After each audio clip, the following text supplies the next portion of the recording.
Pemirsa, putusan kontroversial Mahkamah Konstitusi yang mengabulkan kepala daerah bisa menjadi capres-cawapres meski belum berusia 40 tahun tidak hanya menuai sorotan negatif dari publik tapi juga internal MK sendiri.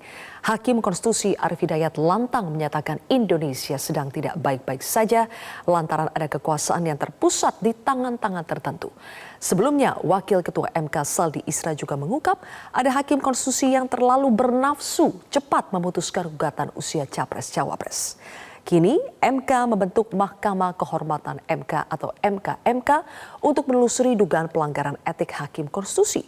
Apakah bisa menjadi jawaban atas prahara yang sedang terjadi di MK? Saya akan membahasnya bersama dengan pakar hukum tata negara Refli Harun. Selamat sore, Bang Refli. Ya, selamat sore, Sylvia. Baik, Bang Refli, ketika Hakim Konstitusi sudah lantang buka suara ke publik mengenai kondisi MK, kondisi Indonesia yang sedang tidak baik-baik saja, apakah itu artinya MK sedang berada di titik terendahnya?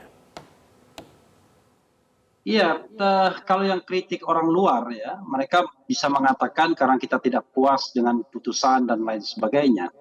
Tapi kalau yang kritik orang dalam, dan orang dalam itu dua orang yang satu pernah menduduki sebagai ketua Mahkamah Konstitusi Arief Hidayat dan sekarang menjadi wakil ketua Mahkamah Konstitusi Saldi Isra, maka itu menurut saya hal yang sangat-sangat serius. Saya sendiri sudah menengarai dari lama ya, tetapi kan kalau kita orang luar yang mengkritik dan MK-nya masih kompak, maka mereka dengan mudah membantah itu semua.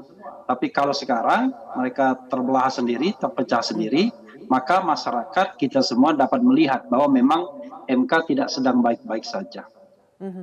Oke, lalu apakah kehadiran MK-MK ini bisa menjadi obat untuk prahara yang sedang terjadi di internal MK?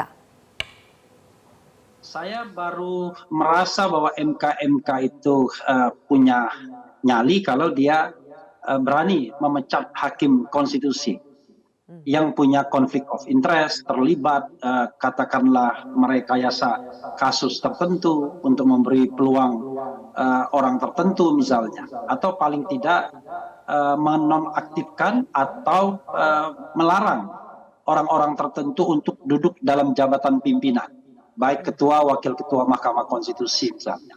Tapi kalau cuma sekedar peringatan, saya rasa nggak ada gunanya ya, karena MK berpihak, MK cenderung kepada kekuasaan atau kekuatan politik tertentu, itu sudah bisa kita tengarai dari putusan-putusan sebelumnya. Terutama dua hal yang paling penting, ya, putusan mengenai presidential threshold dan putusan mengenai undang-undang omnibus law. Dan terakhir tentu saja putusan mengenai batas usia minimum capres dan cawapres. Dan saya sebenarnya terus terang, tanpa mengurangi rasa hormat kepada Profesor Jimli Asyidiki yang menjadi ketua MKMK, saya sebenarnya agak mengkritik.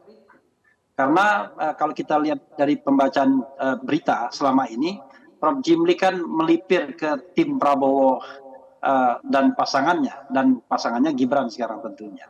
Kita tidak tahu apakah Prof. Jimli terlanda konflik of interest atau tidak. Oke.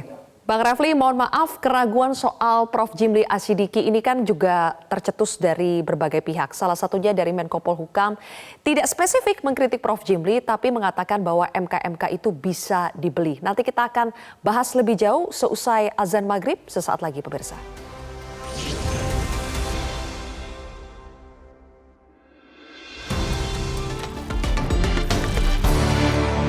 Dapatkan informasi, download Metro TV Extend sekarang.